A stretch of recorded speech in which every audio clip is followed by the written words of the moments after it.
Welcome again to GPS, our very special Zoom edition.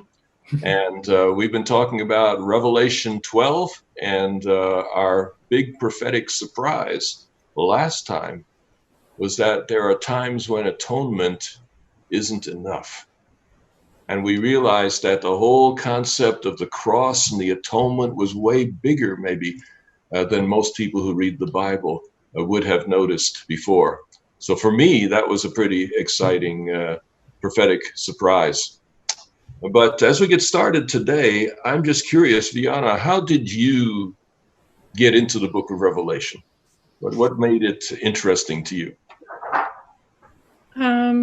It was definitely not on my radar to get into Revelation.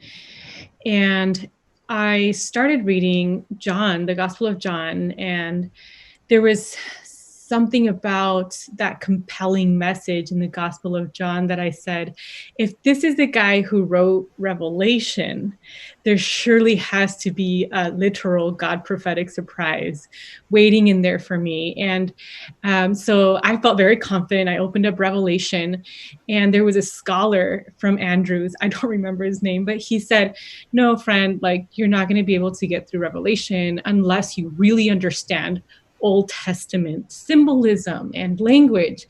And I was like, no, I just got through the Gospel of John. Like, I can definitely get through Revelation. And so I opened up Revelation.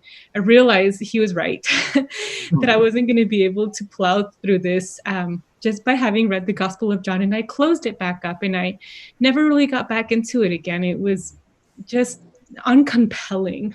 I don't know what that accurate word is, but it was not compelling until Jon Paulien invited me to be on the panel.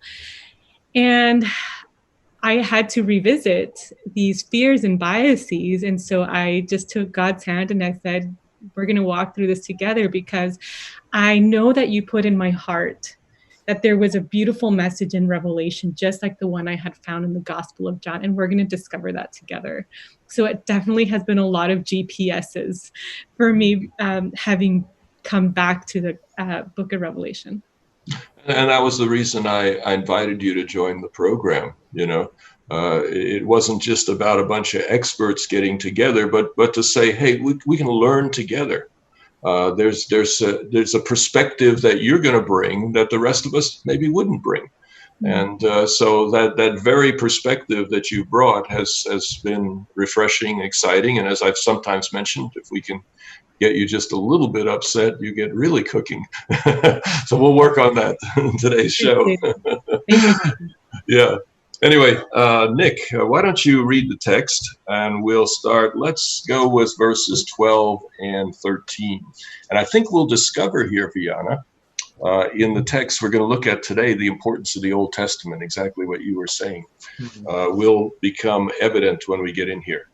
Okay, Nick. All right, I'm reading from the New King James Version.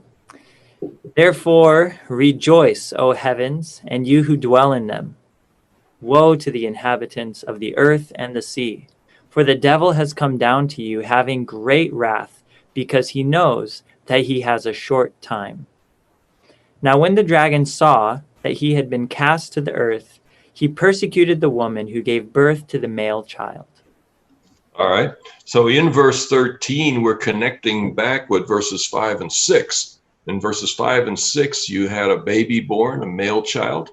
The dragon was threatening the male child, threatening the woman, but the male child was snatched up to heaven and the woman flees into the desert. So here you're picking up on that story. The dragon has gone to heaven for a while. A war has happened there, and he is cast down because of the cross, as we saw in the last program. So here we see in verse 12 that heaven is to rejoice because the devil has been cast out, but the earth and sea are in trouble because he's come down. Now notice something there. It says the devil has come down to you with great wrath. And I think we raised the question a few programs ago. Was the devil thrown out violently, or did he leave voluntarily? And the Greek language is about 50-50. there's 2 or 3 places in chapter 12 where he's the object of casting down, but there's 2 or 3 places where he's the subject of leaving, of coming down. And that's what you see in chapter 12 and verse 12. So perhaps there's a little bit of both involved, but he's cast down spiritually in the sense that because of the cross, nobody in heaven's taking him seriously. And if you're living in a place where no one's taking you seriously, you usually try to find a better location. And so in part, at least, that's probably what he had done. So in heaven, this victory is assured, and yet it's not absolutely certain just yet. There's still peril, particularly here on earth. All right. Now notice in verse 13, it says the dragon was cast down to earth. There's another one. He was thrown down. So there's a passive. Just had an active.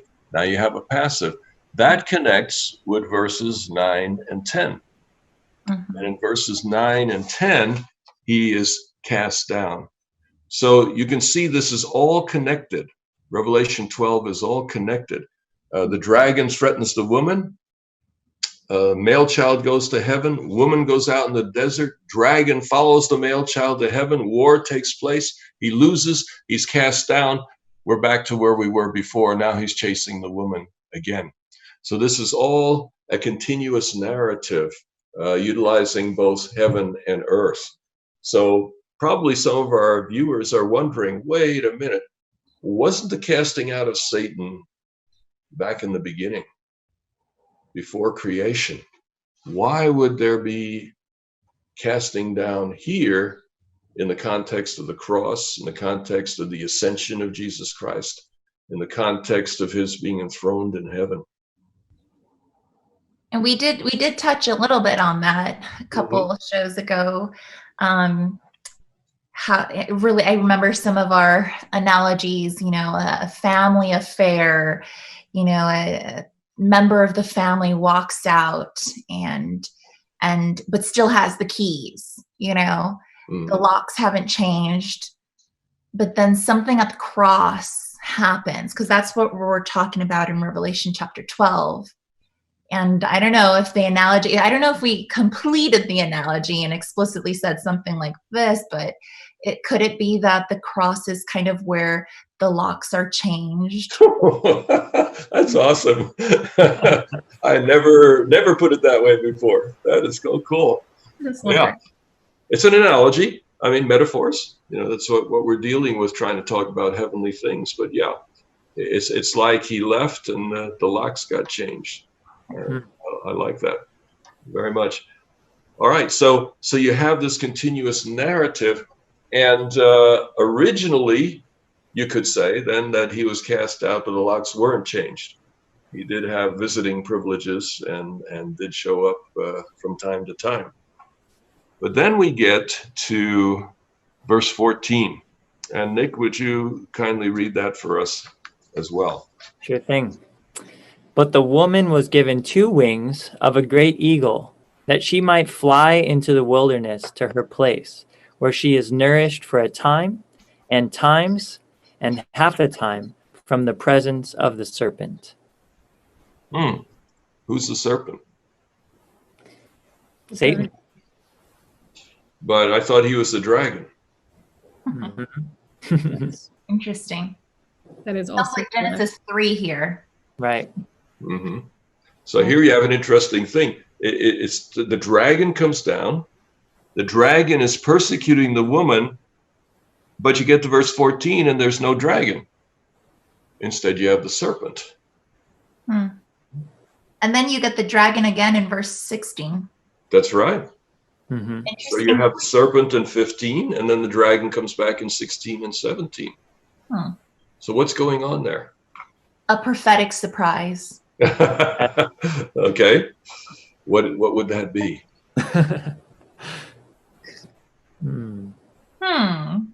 I like that response, Nick.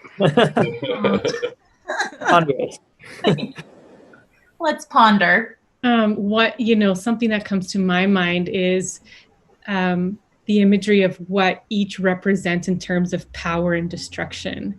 And so when I think of snake, right, I think of the Garden of Eden, where it's the deceiver.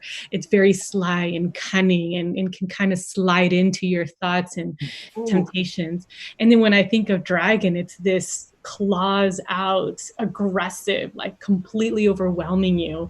Don't forget the fire. By force. It's more of a forceful thing than it is, the power of words. But they're both doing the same thing. They're both attributes to Satan. I'm so excited about that. That is a great insight. And I'll tell you where it's hitting me is in Revelation 13.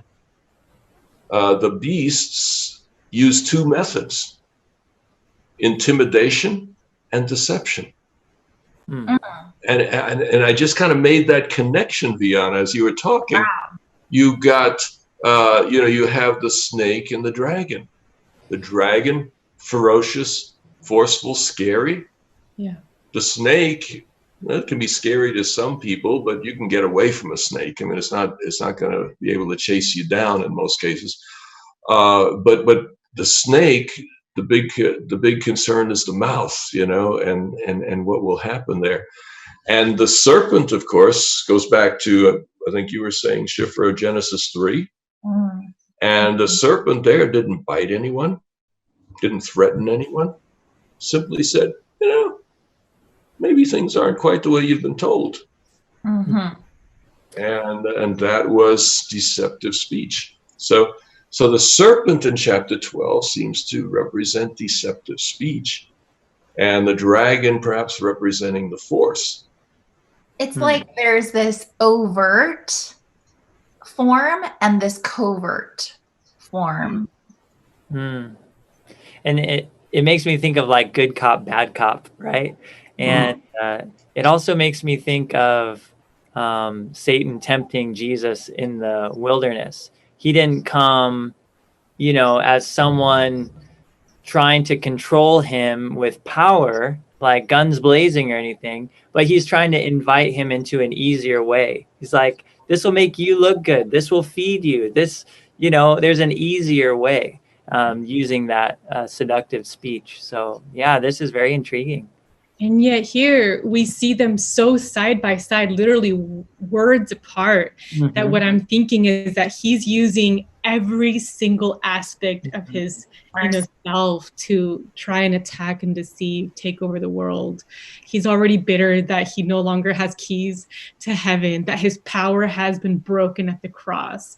And now he's like, all right, I'm just going to I'm all in with the destruction. Oh, I was just thinking, you brought up this good cop, bad cop thing, Nick. Have you ever thought of God in that way? Like there's this scary Old Testament God, and then there's Jesus. Is there a divine counterpart to the dragon and the serpent? Oh, I was kind of thinking about that, but Nick, go ahead. It was addressed to you. I'm not ready. I'll tag in if you want to tag me in. Go ahead. And then, okay, boom. I was thinking about that because it connects to our last show, where there was something that was just it was inadequate to explain why did Jesus die, or why did Jesus have to die. And I think if I were tracking correctly, if I had tracked correctly, there's these two levels of salvation. It's like interpersonal, but then there's the cosmic story. And this is where Revelation 12 comes in. So I'm wondering if that's the divine counterpart, or if that's the salvation solution, if you will, or I don't know if salvation is the correct word, but sin is not just an interpersonal problem. It's a cosmic universal problem, right? Systemic problem. So the solution to the sin problem has to be one that can address the problem on every level. So we have the presence of Satan. Oh, yeah. Okay. Yeah.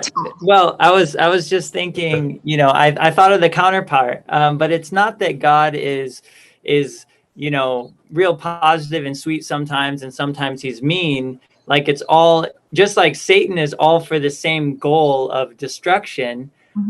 God is the lion and the lamb, right? This comes from Revelation, that he is both the king who conquers, but he's the sacrificial lamb who wins not through force, but through surrender, and looking like, allowing himself to look like a loser on the cross. But that is the ultimate sign of victory for Christians now, because we know that he won through that sacrifice. So he does have, there is kind of a counterpart where there's the strong Jesus and appearing the weak Jesus, the lion and the lamb, but they're both strong and powerful manifestations of God's character. Like that very much. Good job. That's really expanding our thinking here. That's good. When you come back though, see, here's the thing that challenged me with the good cop, bad cop view of God, is going into the Old Testament and seeing amazing passages like Exodus 34, where, you know, God is merciful and gracious to thousands of generations. Yes, he will not clear the guilty, but visits their sins to the third and fourth generation. But compare that with 1,000 generations, and you realize that even when God is judging, it is so minuscule compared to his mercy. That's an amazing thing. And then in the New Testament, you've got the third angel's message in Revelation 14, which we're going to get to here sometime soon. And in that, you have some of the most horrific judgment language you'll find anywhere in the Old Testament. So the idea that there's an Old Testament God and New Testament God is a myth that has been perpetrated for a long time. God is infinitely powerful, but he's equally gracious. And he exhibits his power in restraint. The ability to restrain power is far more impressive than the ability to exercise it. Right. I remember a time I was writing a book, and so a friend of mine graciously allowed me to stay with him so I could get away from distractions for a couple of weeks and write this book. And he was president of a golf course, and we lived right on the golf course. And so we got to go out pretty much every morning. And he had a bunch of hard drinking, hard swearing friends that he had been working with, shall we say, you know, through the years, trying to better their lives. And I noticed, you know, I remember one guy, he hit a ball out of a trap with all of his might. There was this low line drive, and there was a rake laying on the grass just on the other side of the trap. The ball hits the rake and stops dead. And he lets out a string of expletives. And my friend just calls over, oh, he says, what sort of rake did you say that was? and it just, you know, sorry, I forgot, you know. And so he, you know, he had this influence. Well, I remember one day, it was 17th hole, and one of these guys had a ball that was a little bit dug into the grass, and he took this mighty swing and knocked the ball deeper into the ground. Yikes. And we waited, and there was silence. He just went up, took another swing, and drove it deeper into the ground. And we waited, and there was silence. And finally, on the third swing, he got the ball out and heading in the direction he wanted to go. But I remember when it was over and we were leaving, the other ones, you know, with whatever they were drinking. As we were walking out, I said, Doc, I said, give me a minute. I want to go make a play for Dick's soul. And I went back in. I just put my hand on his shoulder and I said, it takes a really, really big man to do what you did on 17 and not let out a string of profanity. I said, I am really deeply impressed. I just wanted you to know that. And just, you know, walked away and left. And that taught me that it's in restraint that power is made complete. The person who's powerful but is just spraying it in all directions is out of control. But it is power that is there, but it is controlled that counts. And you see that in sports. People can be very strong and very fast, but if they can't control it, it doesn't make the team better. You could have the fastest guy in the world, but he'll never be a wide receiver because he doesn't control the speed. And he doesn't control his hands and his body in such a way to actually contribute to the game. So what we see in God is infinitely powerful, but he exercises that power under control and with extreme grace. And so the good cop, bad cop, there's truth in that with God. And I love the lion-lamb analogy. But if that is the case, you find it in both the New Testament and the Old. It's not a wall between the testaments. Love that. So thank you. You guys have really been cooking on this today. So 14. Can I just circle really quickly? Oh, absolutely. Real quick, I'm not sure how much time we have, but just to the lion and the lamb and the power dynamics, I think it's so relevant to today's questions. Nick, you brought it up about social justice and things that are going on in our country, but also world. And I love that God is a lion, because when you need to be protected, defended, you need that divine counterpart that is able to go before you as the Lion of Judah, right? That glorious Almighty God.